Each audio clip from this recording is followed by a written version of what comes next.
Good afternoon, everyone. Welcome to the Columbus Metropolitan Club. Here at CMC, we explore public policy issues, current events, and lessons in leadership at forums just like this one every week.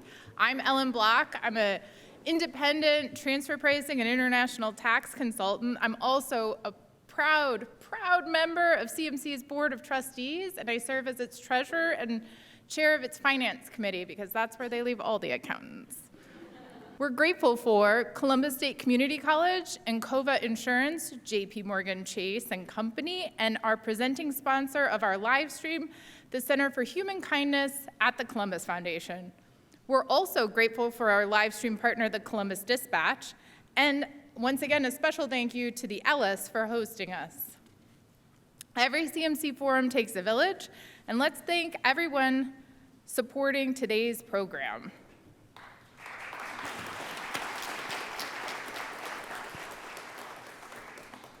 Only 5 other states are home to more veterans than Ohio. And with Ohio's unemployment rate still well below historic averages, many employers are turning to veterans to fill critical open positions. With today's panelists, Veterans All, we unpack the hidden challenges Ohio veterans face returning to the workforce after military life, and we'll dive into strategies that are connecting veterans with Ohio employers ready to hire them. To introduce our panelists, please welcome Corrine Berger with today's sponsor, JP Morgan Chase and Company. Corrine, the podium is yours. So good afternoon, everyone. As mentioned, I'm Corrine Berger. I'm the Columbus location leader for JP Morgan Chase. And on behalf of our 18,000 employees in Central Ohio, it's an honor to be here today to introduce this panel. At JP Morgan Chase, we are committed to supporting the communities in which we live and work. And that is especially true when it comes to supporting those who have courageously served our country.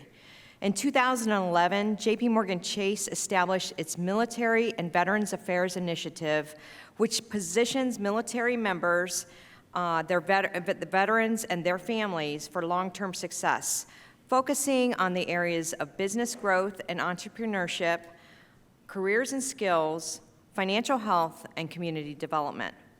Since then, JP Morgan Chase has hired more than 18,000 veterans and currently employs more than 3,000 military spouses nationwide.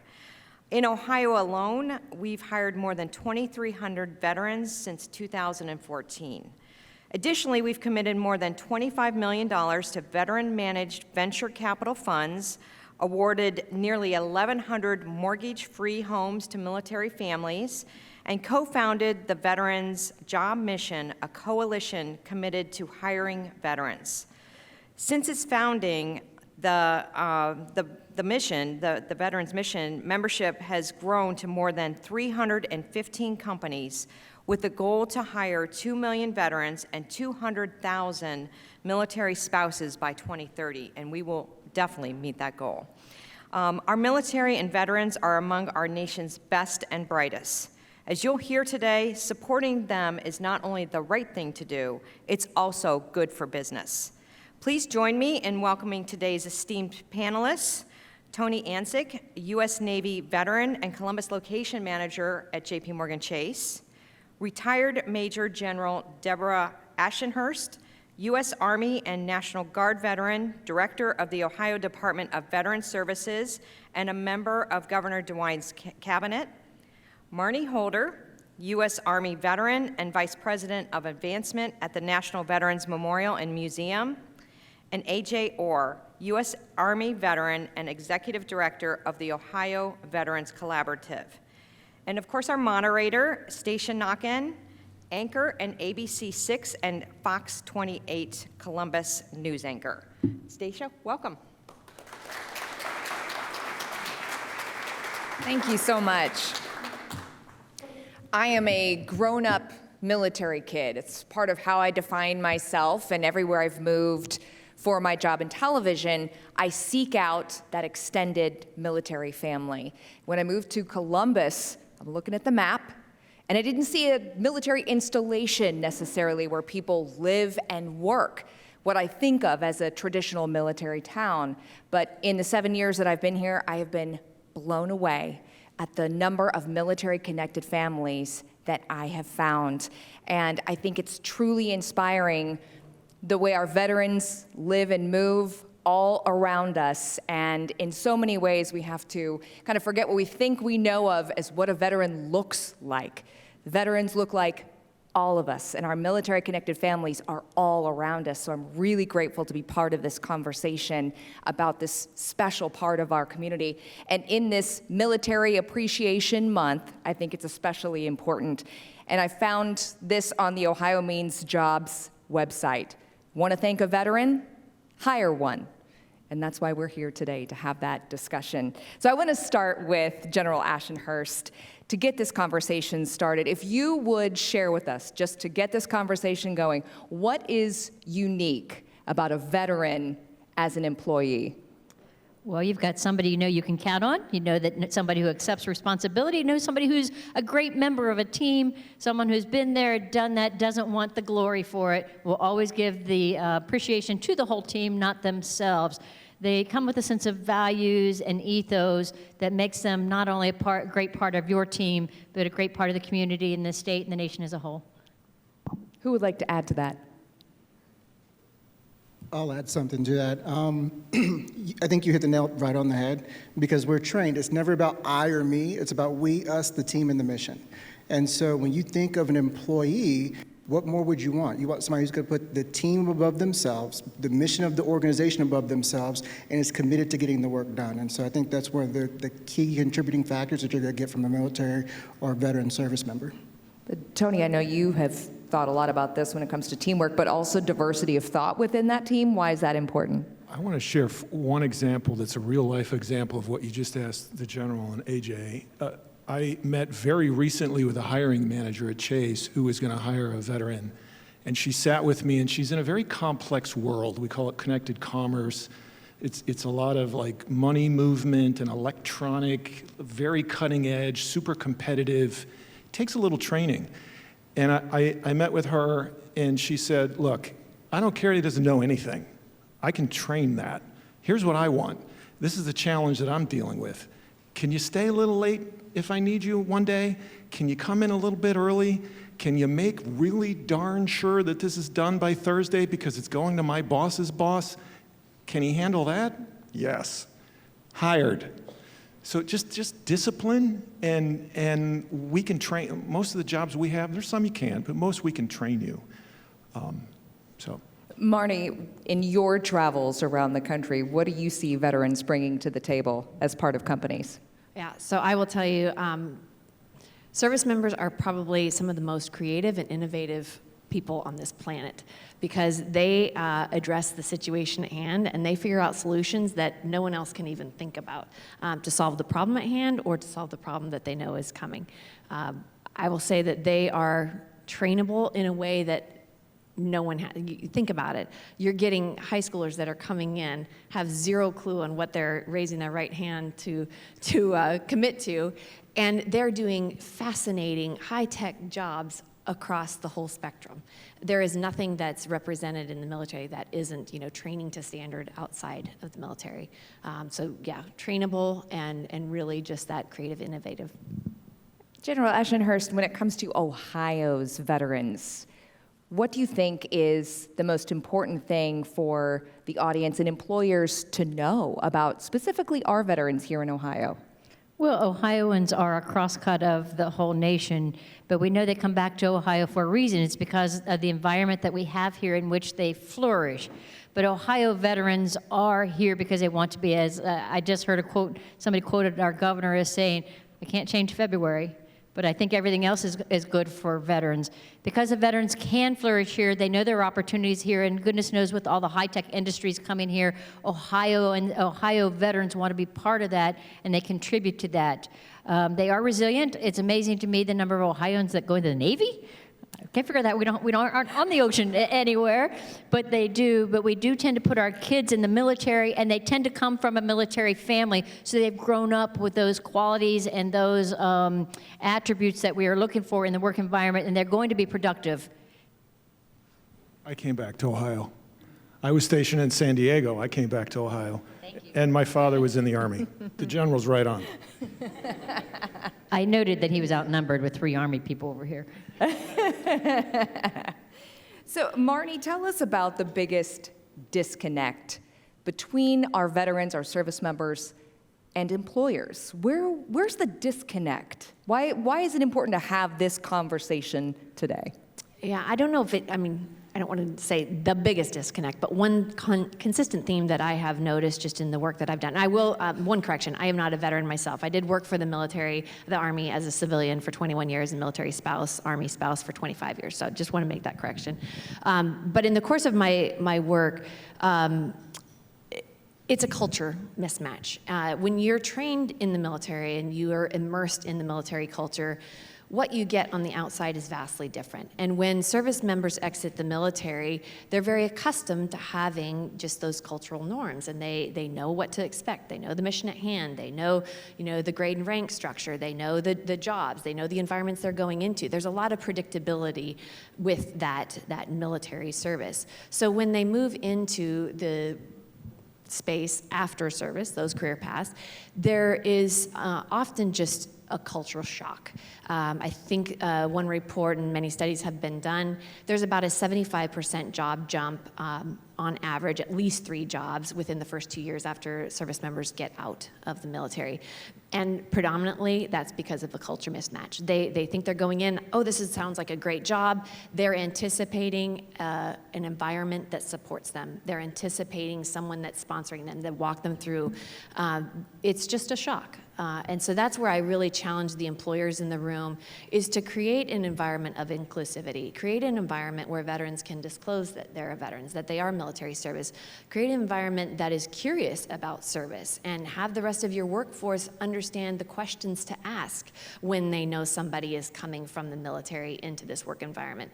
Know that it is a bit of a culture shock. Know that they didn't know how to do a resume. They wore their resume on their uniform. They've never had to talk about their military career to people that don't know about the military. So be sensitive to it, create an environment of inclusivity, and just be mindful of the culture shock. I thought that was really interesting when you mentioned that about the resume was worn on your uniform in the military, and that's just not the way it's done in corporate America necessarily. So AJ, talk about your transition from military member to transitioning out of the military. Yeah, absolutely. I mean, for me, and I always use myself as a point of reference whenever I'm talking about the veteran experience, because there's a lot of us that have a similar background and similar experience coming out. And so for me, coming out, I went in at 17 and got out at 21. So my formidable adult years were spent in a military structure where everything was laid out for me. And so when you think about it, I never wrote a resume, and I never had to interview to get promoted. And so when you look at those two things, when I got out and it was time for me to go get a job, which I was a communications specialist in the Army, so I was setting up field networks and tapping into satellites and doing a lot of really cool stuff there, and my recruiter was like, hey, you're doing IT in the military, you're gonna be able to get out making $48,000 to $60,000 a year easy. So whenever I got out, I'm like, I'm gonna go make $48,000 a year. I couldn't sniff $48,000 a year because my resume was horrible, because I didn't know how to write one. And then whenever I did sit down to interview with somebody, I didn't have good interviewing skills. So whenever you ask me, hey, so what did you do in the military? I was a communications specialist in the Army for 4 years, period, hard stop. It was, what does that mean? And so it was them pulling it out, and after so long, it was just like, oh, well, you're good at cabling. Here, go run this cabling job, which I was way overqualified to do. And so one of the things that Marnie kind of alluded to as far as bouncing jobs, part of it is culture, but the other part is I was overqualified for the things in which I was doing, which left me unsatisfied, frustrated, and at the same time, undercompensated. So now I'm struggling, still living at my parents' house after service, after I'm used to living on my own for many years.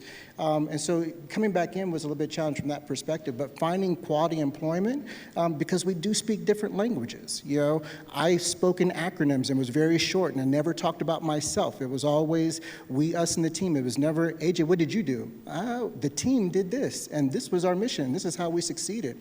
And so I think if we can help to kind of break down that narrative and smooth out that conversation piece to where we understand, I think that'll help bridge that gap a lot.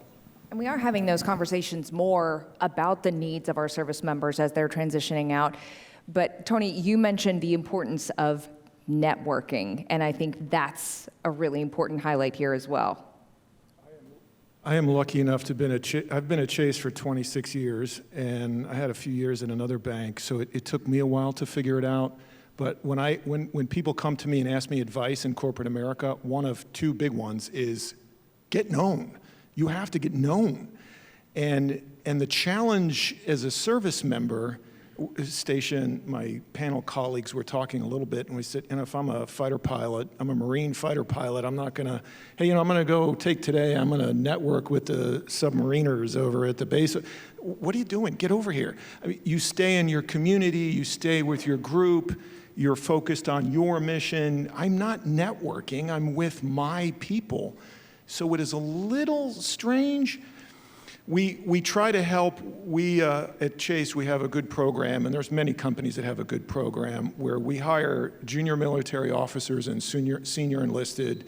They come in, they do 2 one-year rotations with a manager. Their head count is paid for by the program so that you don't have to worry about head count and getting permission from your CFO.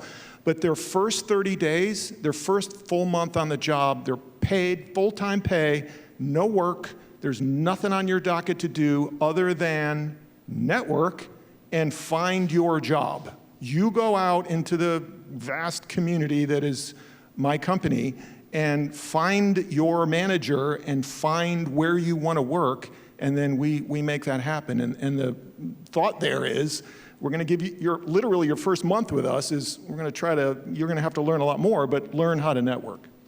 So how do we connect our veterans, our service members, who as we have established, they are going to make fantastic employees. And we know probably every one of you in your company, you're hiring right now. So how can we connect these two elements of our community?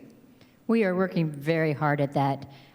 All these big organizations opening in Ohio want to hire veterans, so we're trying to help them to do that. We're actually going out to the active duty installations as they're going through their transition program. We're taking businesses from Ohio with us. We're taking all information. We've got a QR code where they can scan and upload their resume right there so that we can help them.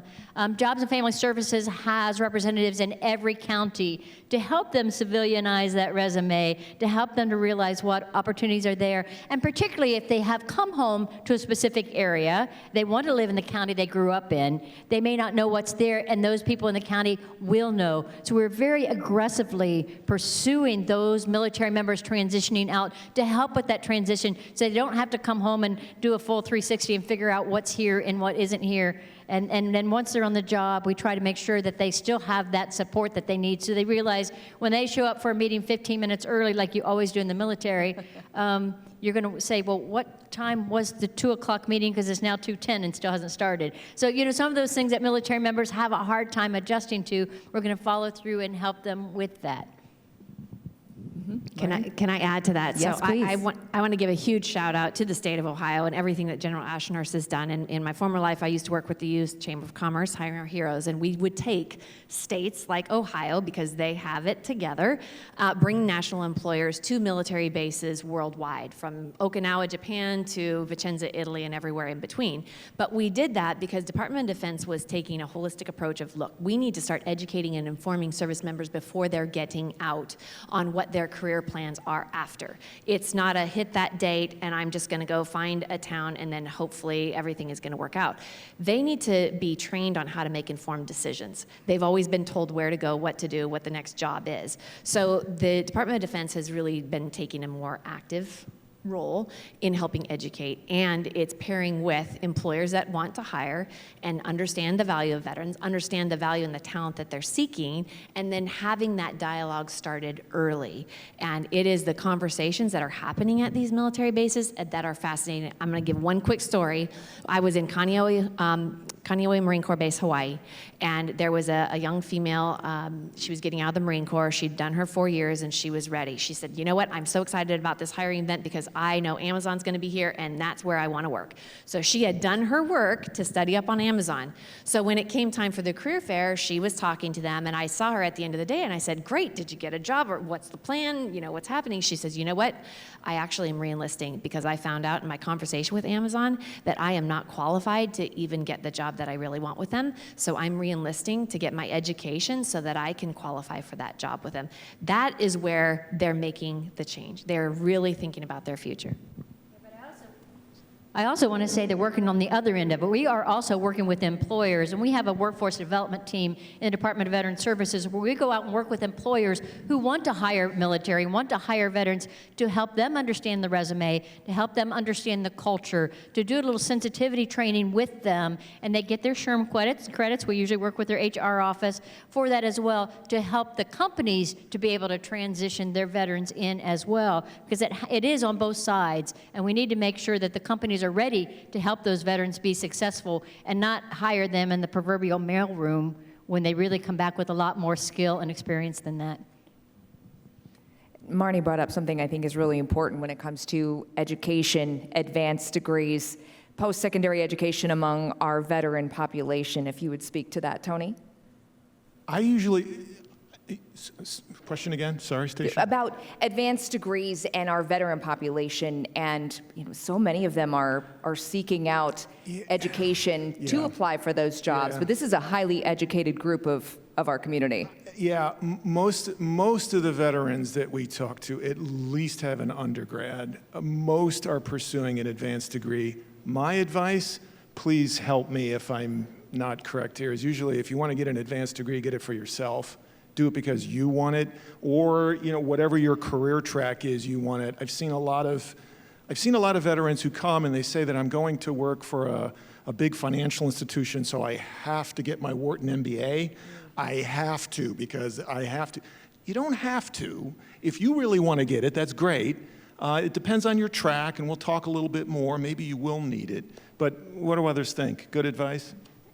I think it is, but also we're working with the industry here in Ohio to figure out what they do know in the way of jobs, and then we're working with the institutions of higher education or those apprenticeship programs so we can tell the veteran where to start to get the education they need for that job they're seeking with the companies that are here in Ohio as well.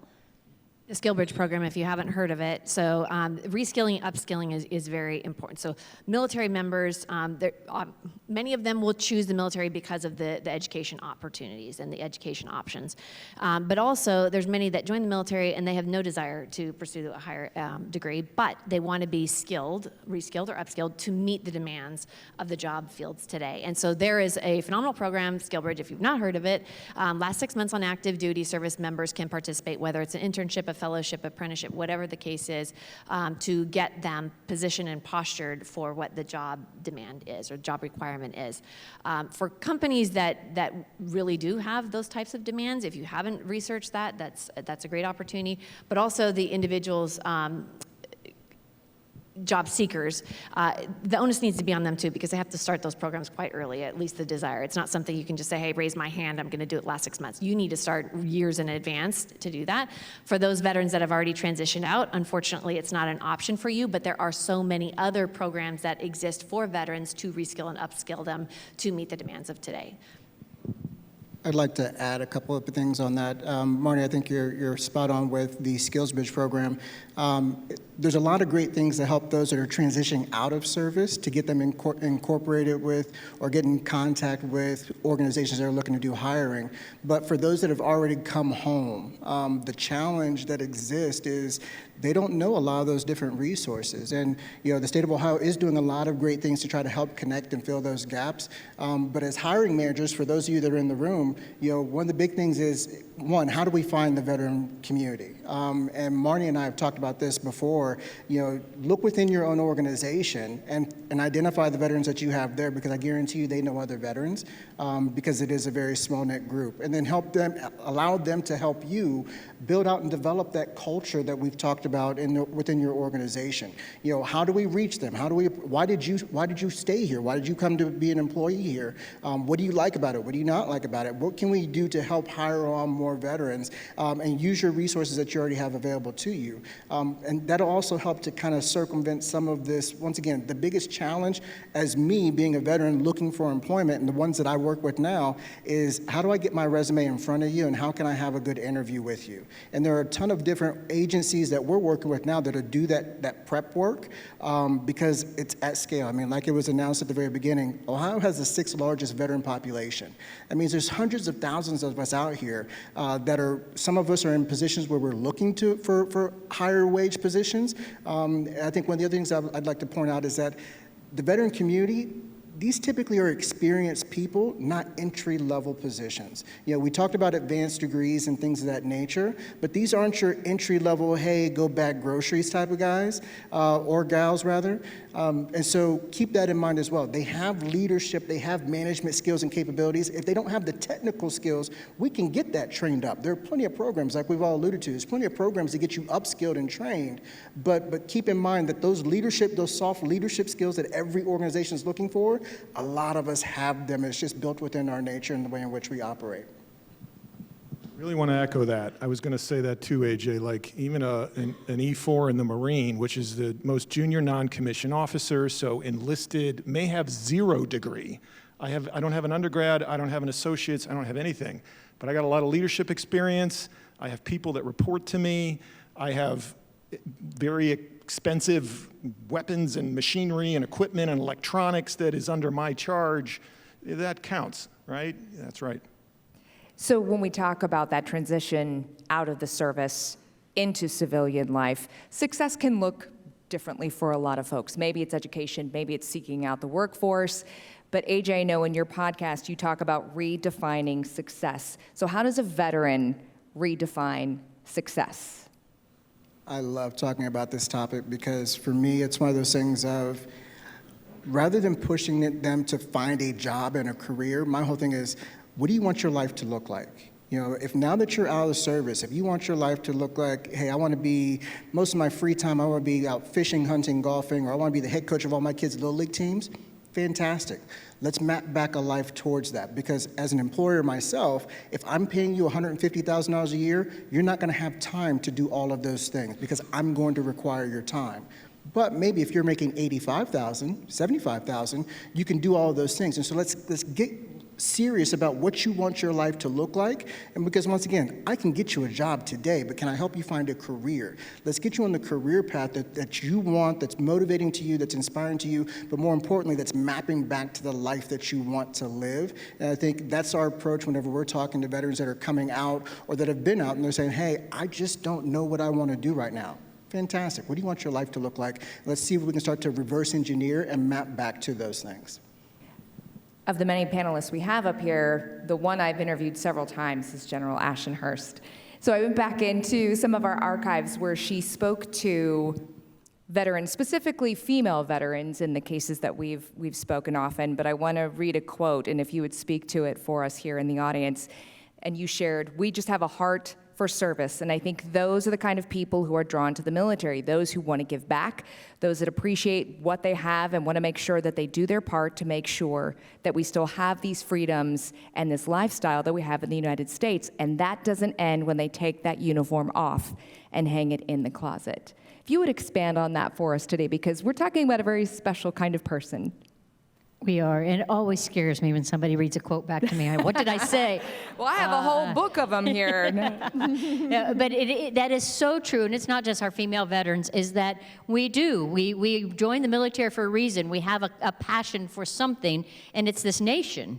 And that's probably the most heart that you could want in someone.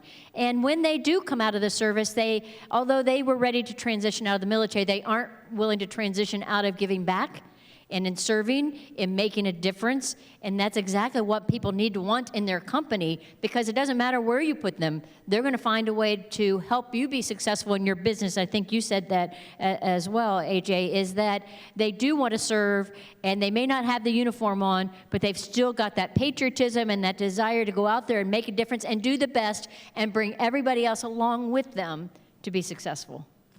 How do you think that translates into being an employee who doesn't just show up for that clocking in, clocking out? That means something extra. And the whole panel can speak to that. This was a shipmate, and he was here in Columbus, and he was at my firm, and he said, you know what, I want to start at the beginning. I got to realize I got to learn the ropes, I got to learn the day job, I got to get that done right, and that won't take me too terribly long. I want to come back to you, Tony, when I'm ready. I want to manage people. And it's not about me. I don't want to, like, I have all these people report to me, look how great I am. Salute me. It was, I want to help develop people. Like, that's my give back. So I signed up to do my day job. I will do that. Let me learn that. Won't take long. Then my give back, I want to help with my leadership skills, and I want to help lift up and empower others. And I thought, wow, that's exactly what we want. It's exactly why we hired you. I was going to add, when we talk about the values that you're going to get from a veteran employee, one of the things that we haven't really kind of pointed out, which I think is super important, is that we're extremely loyal.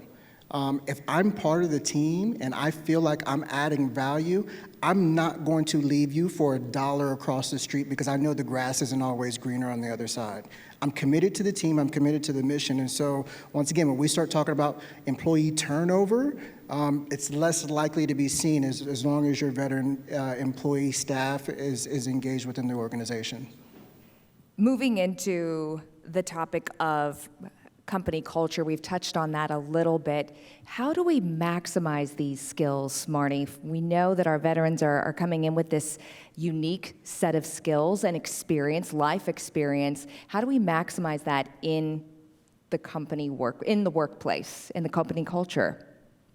Yeah, and I'm sure I'm not the only one that can answer this, but I would just say, in order to maximize the skills that they bring to the table, you need to know what they bring to the table. They may have qualified for the job, they may have gone through the wickets through the HR, but in order to really know the depth and breadth of what they bring, you need to know about them. And you need to start the conversation, you need to be curious, you need to ask those questions. There's gonna be so much that they don't disclose. And there may be times where there's just a part of their service that they're not just comfortable sharing, and that's okay too. And you need to understand that reaction is okay. Don't be afraid of it. Don't go, oh my gosh, did I tap into something that we shouldn't have talked about? Really just engage in a conversation and let them lead and guide and be curious. And don't be threatened, don't be apprehensive, just start. Completely agree. I would add to help connect them. I spend a lot of my time, these are big boys and girls. They have done hard things. I spend a lot of my time, exactly what you said, Marnie, want to know what you're bringing to the table, want to know what you want to know what you think you want, and then connect them with people who can help them in whatever that is. I want to fly planes, I want to be in charge of dining, I want to be a real estate architect, whatever. Help connect them. There's a lot of satisfaction there too, because I'm setting you up for success, I'm pointing you in the right direction, now go. So I think connecting, networking is back to networking, I think networking is a really big thing. Yeah, I'm going to touch on 2 points too. So, and give them a purpose. They just need to know, and connecting them with others that they can help or others that can help them is going to give them that sense of purpose too, in addition to their job. And on the networking, yes, networking is important in getting comfortable from a veteran's perspective on networking. And when they're networking, understand that you're making connections, yes, you're filling up your Rolodex, so to speak, but every time you're having a conversation as a veteran, they're learning more about you. So when you're making a connection through your networking, you have now created a champion and advocate for you. And so it's about what they know about you. Make sure that you're very clear on what you want them to know about you, because whoever you're talking to may be in an environment or maybe in a conversation where they're like, you know what? I was just talking to this veteran the other day, and they would be a perfect fit for you. So when you're networking, do it intentionally, and it's not just about building your own Rolodex, but knowing that everyone you're talking to can be your advocate. And I'd like to highlight one of the things that Tony said earlier, that what they're doing over at Chase, which I think is phenomenal, allowing them to cross-train and find where they fit. genius. I don't know of any organization that's doing stuff like that at that level, to where they're bringing them in and allowing them, hey, go try this, and find where you fit within my organization. Because if you give me that freedom to where now, once again, I feel empowered to be part of the team, and I can dive in and say, okay, I kind of like this, but I really like this over there, and then you give me the freedom and the autonomy and the support to go in on that. I love every bit of that. That's something I will push to everybody else as well. Yeah, this is not a commercial for us, but I agree. I'm very proud of that. We treat you like the big boys and girls that you are and go, you figure it out. I wanted to add, too, in this whole discussion, Marnie's right, like talk, ask questions, find out. Two people, these are real human beings. One, she was a Naval Academy graduate, went to nuke power school. She was a nuclear reactor engineer officer afloat. She was on an aircraft carrier, and then she did something else related to nuclear power. So came to us, so you would think, maybe, right? Okay, you want to get into something that's very technical, and no, I don't want to do that at all. I want a 180-degree, completely different, something totally different. She's now working in our institute, which is like a think tank. They do strategy and nothing to do with engineering. And another Army aviator, brilliant, went to West Point, Black Hawk pilot in Afghanistan. We loved her, we hired her. She's like, I love the Army, I love my country, I want absolutely nothing to do with the military, nothing. I want something completely different, I want to be creative. She did art for our online, it was like artistic design, graphic design on our websites for something that we were doing in our retail bank. So questions, ask, know what you're getting to the table, and don't assume. I'd also like to highlight what Tony said, and very quickly, don't be afraid to talk to a veteran. Don't be afraid to say, I understand you served. You can kind of let them take the conversation, but they're as apprehensive as you are, because they don't know what it's like to be a civilian, and they're afraid that you are afraid of them or afraid to ask them questions. They'll want to tell you about their service, but let them set the limits on what they're willing to tell you. It is CMC's longstanding tradition to take audience questions. So we're going to move to questions from our live stream and in-person audience as well. So if you have a question, please make your way over to the microphone. Doug is right there. And if you are watching online, if you would type in your questions into the chat. So before we take audience questions, I wanted to throw out one question to you here. And we've talked about it a little bit. General Ashenhurst, I know you and I have talked about this extensively. What does a veteran look like?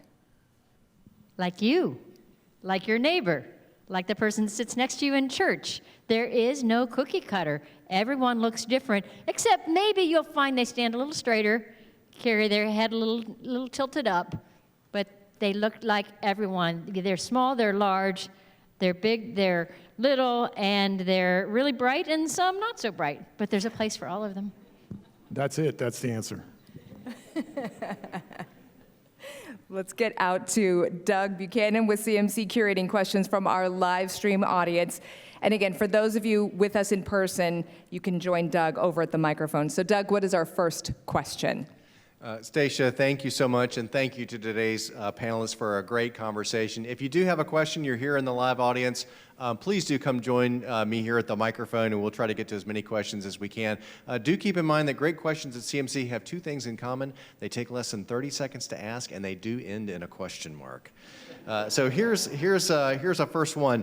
Last year, the Ohio Capital Journal reported that there were at least 633 homeless veterans in Ohio. What are the unique obstacles that veterans may be up against when facing homelessness? I guess that one's going to land right in my lap. There are homeless veterans.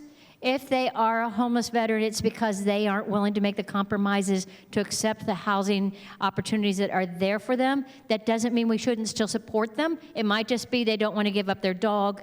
It might be that they aren't willing to address an addiction issue at this time.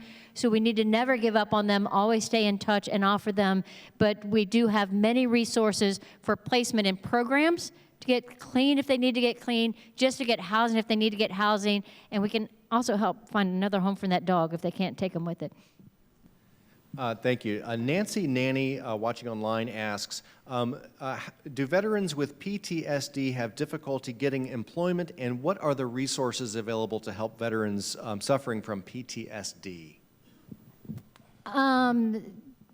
I don't know that people who are suffering from PTSD in the military have any more problems getting a job than anybody who suffers PTSD from a non-military incident. We've all faced those. If they need treatment, if they need help, there is help available to anybody. An employer should not be afraid to hire a veteran because of the potential of PTSD. Mental health is an illness just like a broken leg. It can be treated, and we can help our veterans through that just like we can help our civilians through any issues that they are dealing with in that mental health world. I'd like to add to that, too.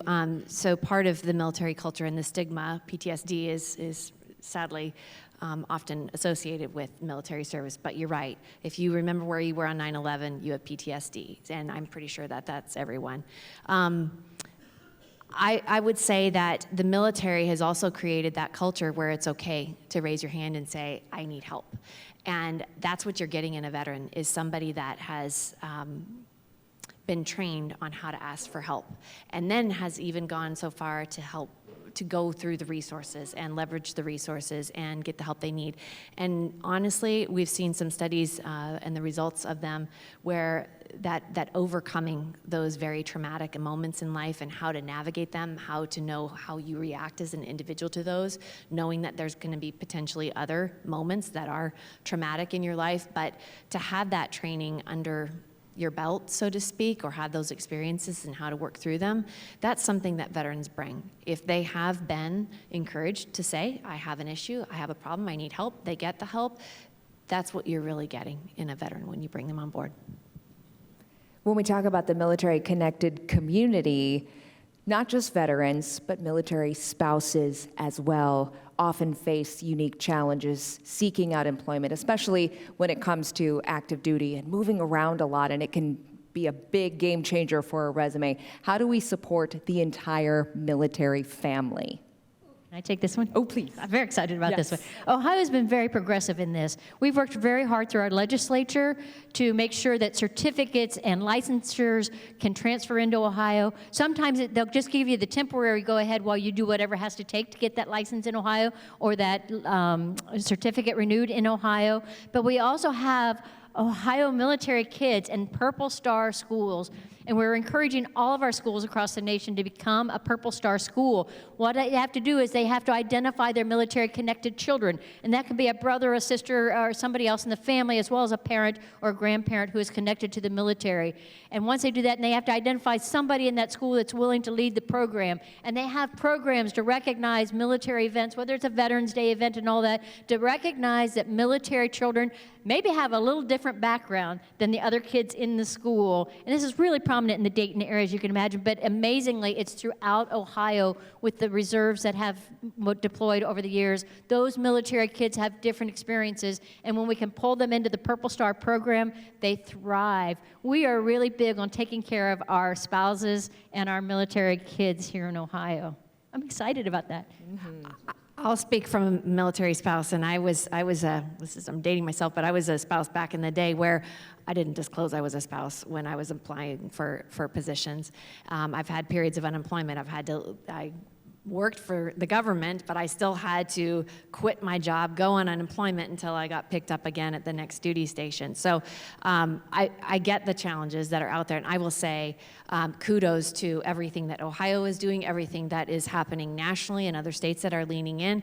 There is more opportunities for spouses than there ever has been, and that is only growing. And the portability of licensing and certifications is phenomenal, and what they're doing to really give priority to spouses, remote work, it is phenomenal. And if you are a military spouse or know anyone that is or having challenges, please see me or anyone else on this panel. I know that there are resources we can help you out with. And in Ohio, we have become see if I can get the acronym, MCs, a military spouse economic employment empowerment zone. To try it, I still don't think I got it right. But that we are very progressive in making sure our military spouses have that opportunity for employment and to be empowered to continue to flourish while their spouse moves around. One thing I'd like to add on that is that we've talked a lot about the skills and the value that a veteran will bring. There's a terminology in the military that when one serves, we all serves.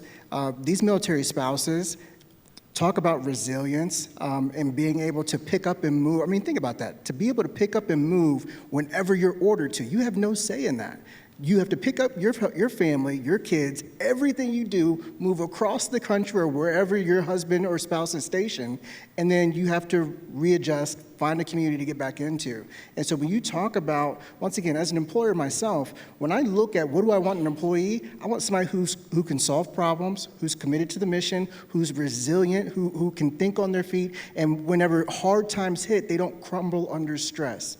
And that's the biggest thing that you're going to get, I think, from the military spouse community as well. Probably prevents them from being hoarders, too, if you have to pack up and move every 3 years, right? That was my grandma.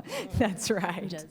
Doug, any other online questions today? Yes, thank you. And Stacia, I know you've probably interviewed some of these folks, but question, when it comes to providing support for veterans, who are Ohio's unsung heroes, and what are the good things they are doing we should know about? Oh, that's a question that's got us all scratching our heads up here. Mildly AJ? stumped. I think there's a lot of unsung heroes out there. There's so many nonprofits that are across the entire state that are doing work to support veterans in reintegrating back into the community, whether that's on the housing side, whether that's on food assistance, medical care, or transportation. There are so many nonprofits out there. The challenge is that they just don't get enough of the recognition. At the same time, you know, it's tough being a nonprofit. But I would say if I looked at the unsung heroes, it's all the nonprofits out there that are actually doing the work, putting in because they care, and they're out there day in and day out trying to grind it out and help those veterans meet those needs. I mean, we see it every day where a veteran, something happens in their life, and you know the community rallies behind them. And so it's everybody that's in the room that supports a veteran. It's all those nonprofits out there. I don't think there's just one hero out there. I think it's all of us, because we all have the opportunity to make a positive impact on a service member or their family if they've hit hard times or as they're trying to reintegrate back into the community. I also have to take this minute to talk about our county veteran service offices. Every county, all 88 counties, have an office that's dedicated strictly to taking care of the veterans in their county veteran service offices, and they're there for the families as well as the veterans to help them meet their needs, get connected with all the entitlements, all the things they earn through their military, but also to help them through some tough times. Raise your hand if you're a veteran. You are a resource for everyone else. And take that on, take that role on. Don't wait for an organization to pop up or put it off on somebody else. Be the resource that's needed at the time it's needed.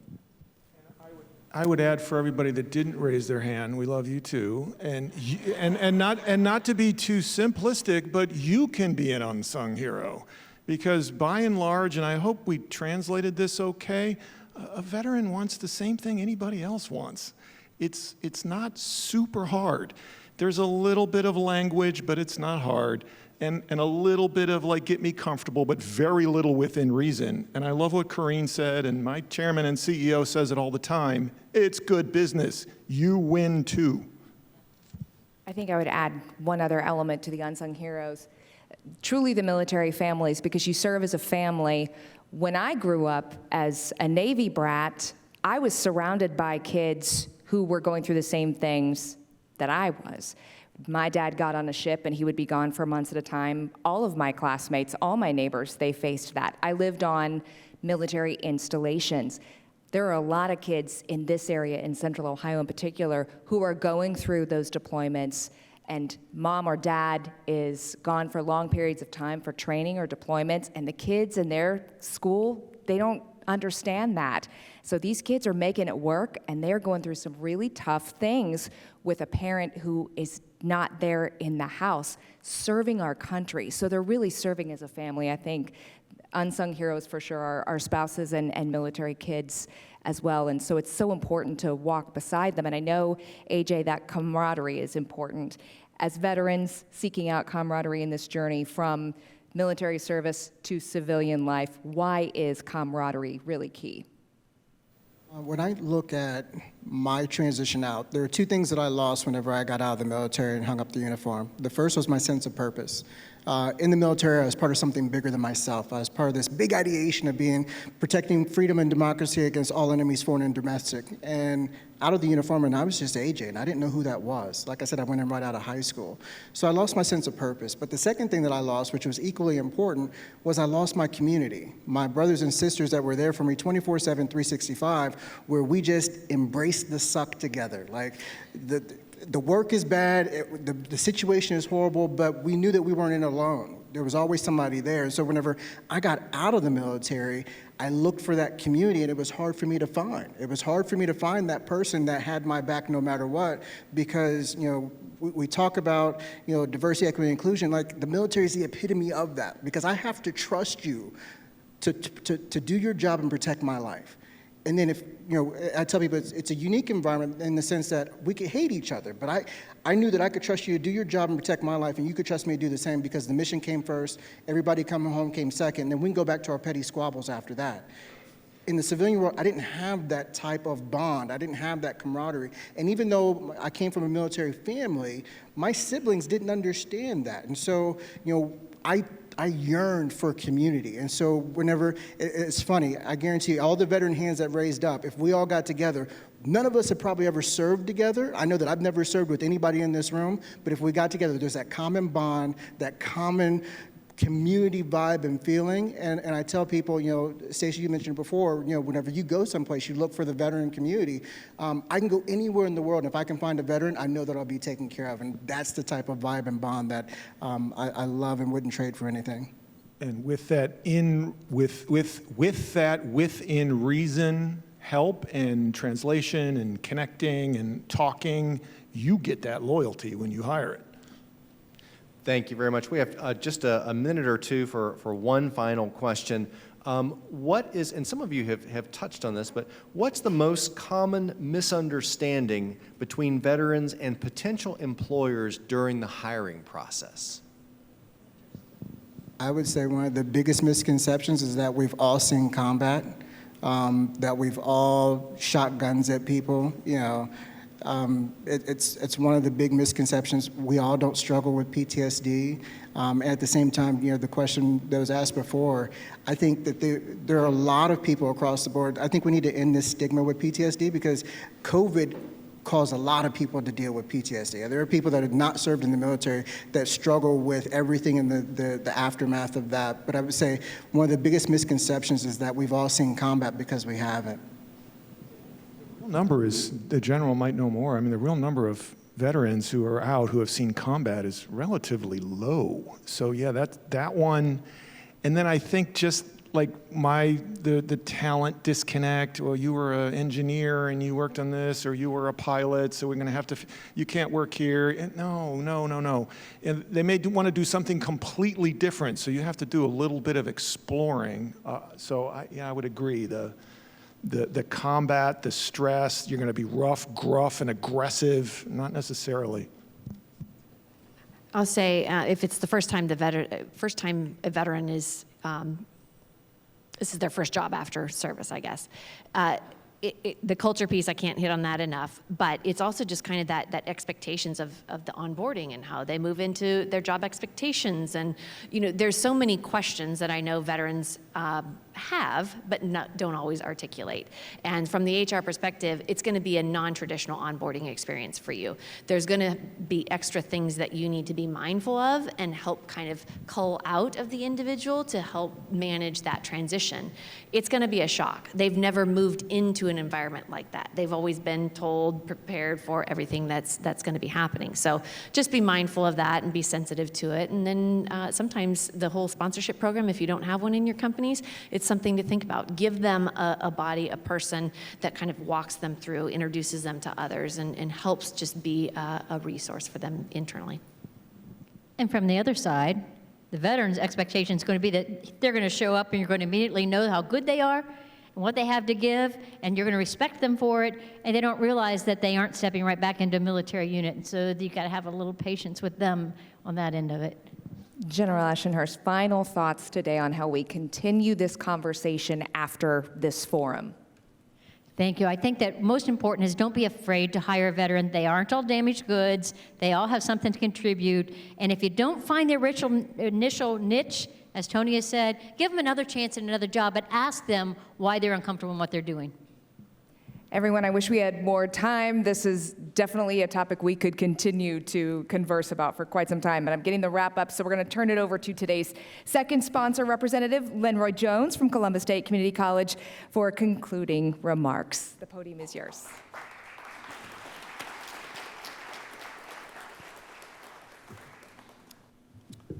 Thank you, Stacia, for leading a very insightful panel discussion, and thanks for your esteemed panel of an engaging conversation that we were able to listen in on today.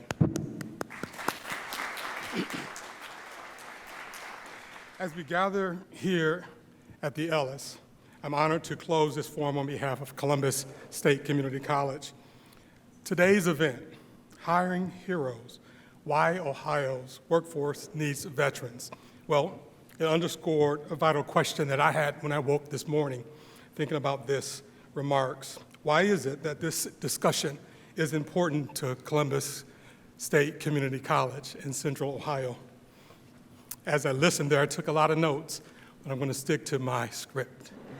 The answer is rooted in our deep commitment to veterans and the very unique value that we bring to our community. Ohio is home to over 700,000 veterans, according to the U.S. Department of Veteran Affairs, ranking it, our state, among the very top in the nation. Well, this significant veterans population presents an incredible opportunity for growth and enrichment within our own communities and our workforce. Today's forum and our collective dedication to supporting veterans is a critical step towards leveraging this potential by fostering a veterans-inclusive workforce. We not only honor their service, the service that we render, but also we help drive the economy and social advancement on behalf of Central Ohio. Think about that. Which then continues this effort as we can position our state, our great state, to rise even further in the ranks of those other states in the integration of our success. You can give a round of applause for that. I want to extend my heartfelt gratitude for our sponsors for making this event possible and even standing before you, and that's Columbus State Community College, Invoco Insurance, JP Morgan Chase and Company. Your support is invaluable. This could not happen without that. A special thanks again to Ellis for hosting us today, and to the Center of Human Kindness and the Columbus Foundation, the Columbus Dispatch, for enabling today's live stream. If you can give them a round of applause. And my deepest appreciation for our exceptional speakers today. I don't know about you, I was very enriched as a veteran, as a person in career services, helping veterans as well. This was just so enriching. Tony, thank you. Our General, Deborah, Marion, and also AJ for your service, as well as the conversation that you led us today. If you give them a round of applause. And Station Naka King, thank you. Engaging with a smile, and then also your own story woven in today's discussion just enriched it even more. Can you give her a round of applause, please? Again, your insight and dedication has made this truly an outstanding conversation. Thank you for all for being here and for your commitment to our veterans and our community. Together, we are building a stronger and more inclusive future for Central Ohio. Well, we will be back right here at the Ellis on June 5th with our next forum, Journey for Justice, the 1964 Civil Rights Act at 60. Thank you again, everyone. We could not have done this without you. Have a great afternoon.